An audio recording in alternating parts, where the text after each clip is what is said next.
Good evening students. आज का ये लेक्चर नंबर 4 है ट्राइंगल्स क्लास 10th का। अभी तक हम लोग इसमें बहुत सारा चीज पढ़ चुके हैं। इसमें पहला एक्सरसाइज 6.1 कवर हो गया। 6.2 का जो बेसिक था, बेसिक में वहां पे क्या था, बेसिक नाम पे उसका थ्योरम भी था, क्या, बीपीटी, बेसिक प्रोपोर्शनैलिटी थ्योरम, वो हम लोग कवर कर चुके हैं। उसके बाद थर्ड लेक्चर मतलब लास्ट लेक्चर में हम लोग जाने उसका एक्सरसाइज का 4 क्वेश्चन हम लोग किए थे, 1 2 3 4 हम लोग कवर कर लिए 6.2 का। आज हम लोग क्वेश्चन नंबर 5 से इसको सॉल्व करने वाले हैं, आगे कंटिन्यू करने वाले हैं। तो आइए क्वेश्चन को सॉल्व करने स्टार्ट करते हैं। क्वेश्चन नंबर 5 में क्या बोला, इन फिगर 6.20 बुक में आपका यही वाला फिगर छपा है 6.20 में। अच्छा, आगे क्या बोला, DE is parallel to OQ. DE ढूंढो कहां है। डीई जो है वो पैरेलल है ओक्यू के, मतलब ये वाला और ये वाला आपस में क्या है, पैरेलल है। अच्छा, and DF is parallel to OR. DF जो है वो ओआर के पैरेलल चल रहा है। ये बात समझ में आया इतना। अब आगे क्या बोल रहा है, show that EF is parallel to QR। EF जो है ये EF को QR के पैरेलल प्रूफ हम करेंगे, ऐसा बोला कि आप करके दिखाइए। होगा कैसे, समझते बात करते हैं इसमें। यहां अगर ध्यान से समझा जाए तो यहाँ पे दो ट्राइंगल अलग अलग आ रहा है। कौन सा, एक PQO, ठीक है। इसको अगर हम ड्रॉ करें कुछ ऐसा, बहुत ज्यादा फिनिशिंग का उम्मीद ना करें कृपया, उम्मीद ही कष्टों का कारण बनता है, इसीलिए P Q और यहाँ O, और उसके बाद इन दोनों के पैरेलल एक लाइन ऐसा था, ये क्या था E और ये था D। अब मेरे भाई अगर ये और ये आपस में पैरेलल है, क्योंकि ED और ये पैरेलल था आपस में, अगर ये दोनों आपस में पैरेलल रहेगा तो साइड का रेशियो इक्वल होगा, मतलब क्या, PE by EQ equals to PD by DO होगा ना। तो उसको अप्लाई करते हैं। यहाँ पे कैसे अप्लाई होगा एक एक करके बात करेंगे। इन ट्राइंगल ये वाला, इन ट्राइंगल कौन सा, PQO।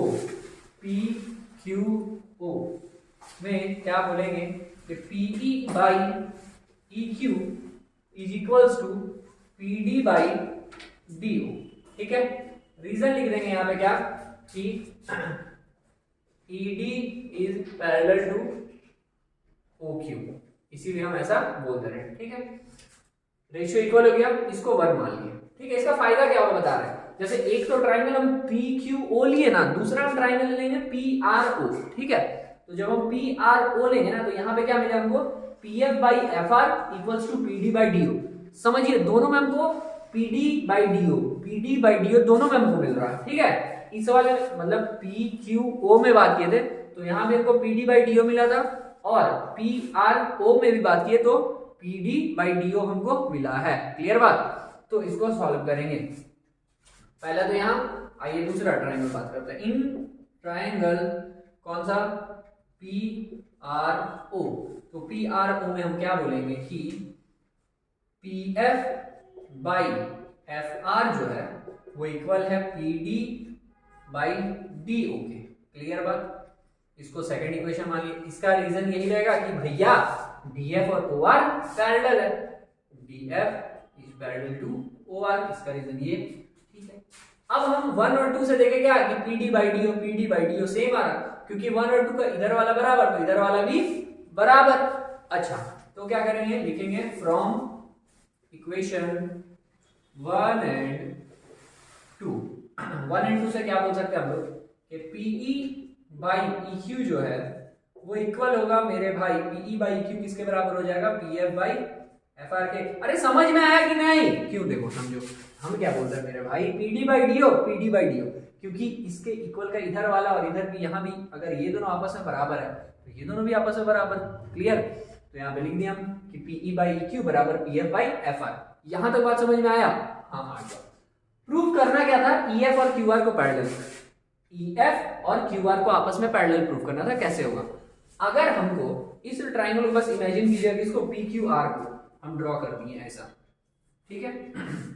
ज्यादा तामझाम नहीं ड्रॉ करेंगे, जिसका जरूरत है बस वही PQR, और हम EF ड्रॉ कर दिए, ठीक है। हमको शो क्या करना है, इसको इसके पैरेलल शो करना है, ठीक है।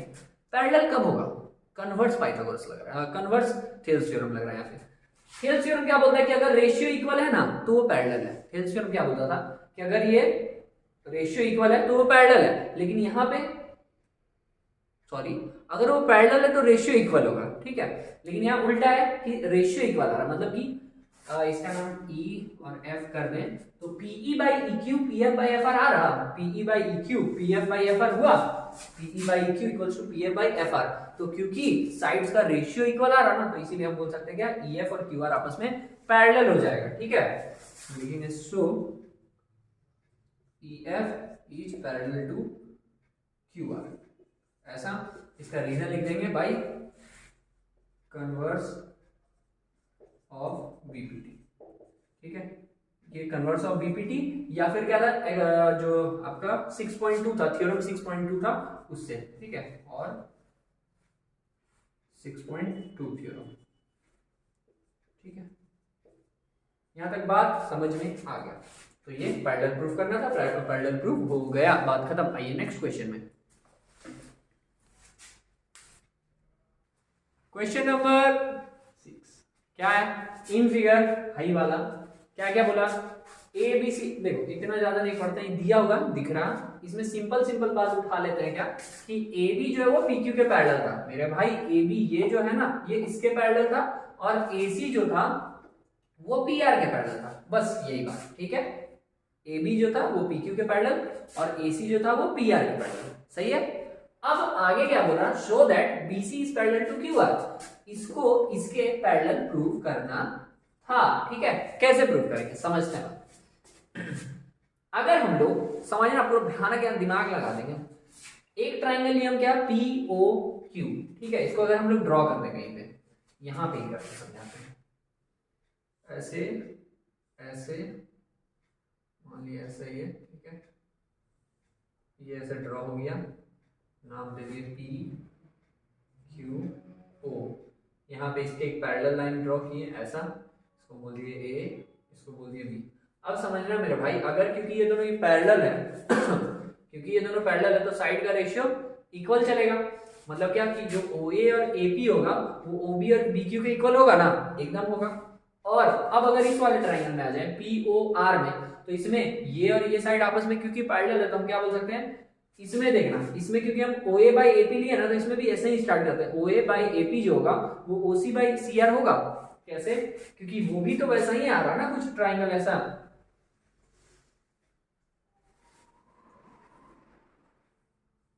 ये, अरे यार ठीक है, यहाँ पे पी ए ओ और सी और यहाँ आर। अब क्योंकि ये दोनों मेरे भाई पैरेलल है तो हम बोलेंगे ना O A by A P O C by C R के बराबर है, ठीक है। आइए वहां से पहले बात पढ़ते हैं। पहले कौन सा ट्राइंगल ले लें, P O Q, in triangle P O Q.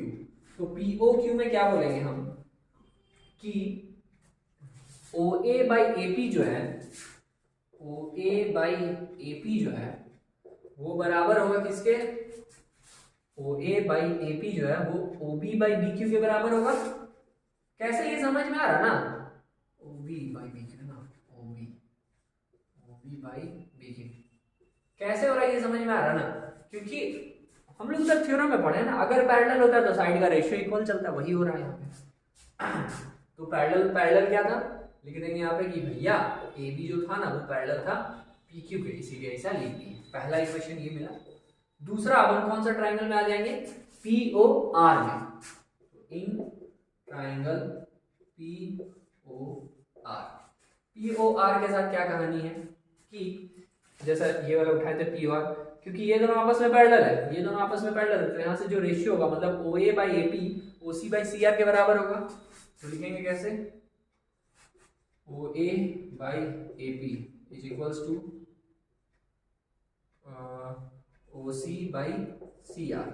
ये हो गया दूसरा इक्वेशन। इसका भी कारण क्या है, क्योंकि दोनों ए सी और पी आर आपस में पैरेलल था, लिखेंगे A C parallel to P R, इसीलिए ऐसा। अब देखिए दोनों इक्वेशन को, O A by A P, O A by A P ये तो कॉमन है ना, O A by A P, O A by A P दोनों में आ रहा, इस वाले ट्राइंगल में भी ये आ रहा और इस वाले में भी ओ ए बाई ए पी आ रहा। क्योंकि ये दोनों में कॉमन है तो हम लिख क्या सकते हैं यहाँ से कि O B by B Q जो है वो बराबर है O C by C R के। चेक कर लो यहां से, क्योंकि ये दोनों आपस में बराबर आ रहा था तो हम OB बाई BQ को OC बाई CR बोल सकते हैं, बोल दिए। चेक कर लो OB by BQ equals to OC by CR। अब क्योंकि ये दोनों का रेशियो इक्वल आ रहा तो ये दोनों साइड भी तो पैरेलल होगा। उधर में क्या रहता है कि क्योंकि पैरेलल रहेगा तो साइड इक्वल होगा, साइड का रेशियो, और यहाँ पे साइड का रेशियो क्योंकि इक्वल हो गया तो वो लाइन आपस में पैरेलल होगा। तो लिखेंगे क्या, so BC is parallel to QR। ठीक है, ये क्या है, converse of BPT, converse of BPT। ऐसा प्रूफ करना था, ऐसा प्रूफ हो गया। बात समझ में आया? आइए अगले क्वेश्चन पे। नंबर 7 इंपॉर्टेंट है, आता रहता है ये सब बोर्ड में। ठीक है, क्या बोला, यूजिंग थ्योरम 6.1। थ्योरम 6.1 का हेल्प से इसको प्रूव करना है। क्या बोला, prove that A line drawn through the mid point of a one side of a triangle. ऐसा प्रूव करना है क्या कि that A line drawn through the mid point of one side of triangle. Triangle का एक side का mid point पे ये ड्रॉ किया। मिड पॉइंट मतलब क्या कि जितना ही है उतना ही है। ठीक है, ये इसके मिड पॉइंट पे ड्रॉ किया। मिड पॉइंट मतलब जितना ही है उतना ही है। अच्छा, side of a triangle parallel to the another side, और जो वो लाइन था वो अनदर साइड के क्या था, पैरेलल था। बाइसेक्ट द थर्ड साइड, ये जो होगा ना, ये थर्ड वाले साइड को भी ये जो लाइन गया वो बाइसेक्ट कर रहा होगा। बाइसेक्ट कर रहा होगा मतलब क्या कि AD और EC इक्वल होगा, ये प्रूव कर रहा होगा कि जितना ये है उतना ये है। ठीक है, प्रूव करे कैसे, देखिए हम लोग को पता है 6.1 थ्योरम से क्या कि अगर लाइंस पैरेलल होता है ना, अगर दो लाइंस पैरेलल होता है तो इसका साइड का रेशियो इक्वल होता है। ठीक है, तो हम बोलेंगे क्या कि इन ट्राइंगल ABC में बोलेंगे कि भैया AD बाई DB जो है, AD बाई DB जो है वो इक्वल होगा किसके, AE बाई EC के। क्लियर, इसका रीजन बोलेंगे क्या, क्योंकि एक तो यार ये लिख सकते हैं डायरेक्ट कि बाई थ्योरम 6.1, बाई थ्योरम 6.1। अच्छा, और दूसरा चीज लिख सकते थे because DE is parallel to BC। अब जब हम यहां तक इसको लिख दिए, अब आगे कैसे सॉल्व होगा समझिएगा। हम यहां से बोलेंगे क्या कि we know that AD is equals to DB। ऐसा हम जानते हैं कैसे, क्योंकि मेरा भाई ये मिड पॉइंट था तो जितना इधर उतना इधर, आधा आधा बांटा था, तो इसीलिए हम AD और DB को इक्वल बोल दिए, AD इक्वल्स टू DB। अब क्योंकि ये दोनों आपस में इक्वल है तो हम यहाँ पर अगर इस इक्वेशन में आ जाए तो हम यहाँ पे क्या लिख सकते हैं, AD बाई DB के जगह पे भी हम AD लिख सकते हैं, क्योंकि AD DB सब इक्वल ही है, तो हम DB के जगह AD लिख दिए, इक्वल्स टू यहाँ पे AE बाई EC। कोई दिक्कत नहीं, सेम से मैं काट दीजिए, नीचे यहाँ 1 आ गया इक्वल्स टू यहाँ AE बाई EC। यहाँ तक कोई दिक्कत नहीं। अब नीचे कुछ नहीं तो 1, EC को अगर इधर ले आएंगे तो 1 से मल्टीप्लाई होगा, तो EC को 1 से मल्टीप्लाई कीजिए EC, और इस 1 को AE से मल्टीप्लाई कीजिए तो AE, मतलब कोई चेंज नहीं आएगा, ये डिवाइड वाला इधर मल्टीप्लाई में, ये 1 डिवाइड वाला इधर मल्टीप्लाई, तो EC AE के इक्वल आ गया। हमको प्रूफ क्या करना था, थोड़ा पलट के देखिए, समझिए, सोचिए। प्रूफ बस यही करना था कि जो ये लाइन है ना, ये थर्ड वाले साइड को क्या कर रहा होगा, बाइसेक्ट कर रहा होगा। बाइसेक्ट तो किया ना सर, मतलब AE और EC तो बराबर हो गया ना, क्योंकि बराबर हो गया मतलब बाइसेक्ट किया। ठीक है, AE और EC बराबर हो गया मतलब ये बाइसेक्ट किया, तो हम लोग लिखेंगे क्या, सो DE bisect, so DE bisect the side AC at point E point पे इसको बाइसेक्ट कर रहा है, ऐसा प्रूफ करना था, प्रूफ करते हैं। इजी है, सब इजी है, बस ध्यान से समझते चलिए। आइए नेक्स्ट क्वेश्चन में, क्वेश्चन नंबर 8, ये भी इंपॉर्टेंट है क्या, यूजिंग 6.2 थ्योरम। अच्छा, थ्योरम का है, कोई दिक्कत नहीं। Using theorem 6.2 prove that the line joining the mid point of any two sides of a triangle is parallel to the third side. Prove क्या करना है कि कोई सा अगर एक ट्रायंगल है, उसमें एक साइड पनौती हुई है। ठीक है, प्रूव क्या करना था कि एक ट्रायंगल में नेमिंग कर दे ABC, इसमें अगर किसी भी दो साइड का ऐसे बाइसेक्ट करता हुआ एक लाइन अगर हम ड्रॉ करें, prove that the line joining the mid point of any to side. Mid point है ये, ठीक है, बाइसेक्ट करना मिड पॉइंट दोनों सेम चीज हुआ। मिड पॉइंट मतलब जितना इधर उतना इधर, जितना इधर उतना इधर, ठीक है। Mid point of any two sides of a triangle is parallel to the third side. तो ये जो लाइन होगा ना सर, डीई जो होगा ये बीसी के पैरेलल होगा ऐसा प्रूव करना है। डीई जो होगा वो बीसी के पैरेलल होगा ऐसा प्रूव करना है। और थ्योरम में हम लोग पढ़े क्या था, थ्योरम 6.2 में हम लोग ये पढ़े थे कि अगर साइड्स का रेशियो इक्वल होता था, मतलब एडी बाई डीबी अगर एई बाई ईसी के इक्वल होता था तो उस केस में ये दोनों पैरेलल होता था। अब कैसे प्रूव होगा समझते हैं। हम पहले निकालते हैं एडी बाई डीबी। सॉल्यूशन में आते हैं, लिखते हैं एडी बाई डीबी। समझिएगा बात, इसको हम क्या बोल सकते हैं, इसको हम एडी और डीबी को भी एडी बोल दें, ऐसा क्यों? अबे सेम, अरे यार यहाँ पे क्योंकि बोलेंगे क्या, D is mid point, D यहाँ पे क्या है मिड पॉइंट है, तो क्योंकि डी मिड पॉइंट है तो बोलेंगे क्या कि एडी जो होगा वो डीबी के इक्वल होगा। क्लियर? अब इसीलिए हम क्या लिख दिए, एडी के जगह एडी और डीबी के जगह भी एडी। फायदा क्या हुआ, इसको काटे तो क्या आ गया 1 आया। अच्छा, ये फर्स्ट पार्ट हुआ। दूसरे में एई बाई ईसी को हम क्या लिख सकते हैं, एई के जगह एई बाई ईसी को हम एई का एई और ईसी को भी हम एई लिख सकते हैं ना, क्योंकि इक्वल है, मिड पॉइंट है। तो ईसी के जगह पे भी हम क्या लिख दिए एई। और रीजन कैसे चलेगा, सेम वैसा ही चलेगा। क्या यहाँ पे लिखेंगे ई इज मिड पॉइंट, ई यहाँ पे मिड पॉइंट है। अच्छा, और क्या, तो क्योंकि ई मिड पॉइंट है तो हम बोलेंगे क्या कि एई जो होगा वो ईसी के इक्वल है। अच्छा, तो यहाँ पे एई और एई इक्वल, कट कर दीजिए 1 आ गया। अब ध्यान से समझिए सर, यहाँ पे भी 1 आया और इसमें भी 1 आया, मतलब AD by DB 1, AE by EC 1। अब क्योंकि दोनों में सेम आ गया तो हम लोग बोलेंगे फ्रॉम इक्वेशन 1 and 2 ये दोनों भी इक्वल। मेरे भाई यहाँ से 1 आया और यहाँ से भी 1, तो क्योंकि ये दोनों बराबर, तो ये दोनों भी बराबर, तो लिखेंगे फ्रॉम 1 and 2। 1 and 2 से हम क्या बोलेंगे कि AD by DB is equals to AE by EC. अच्छा, क्योंकि यहाँ पे साइड्स का रेशियो इक्वल आ गया, 6.2 थ्योरम यही तो बोलता था कि अगर साइड का रेशियो इक्वल आ रहा तो ये लाइन आपस में पैरेलल होगा। तो बोलेंगे क्या कि DE is parallel to BC, BC by theorem 6.2। ये प्रूफ करना था, हो गया।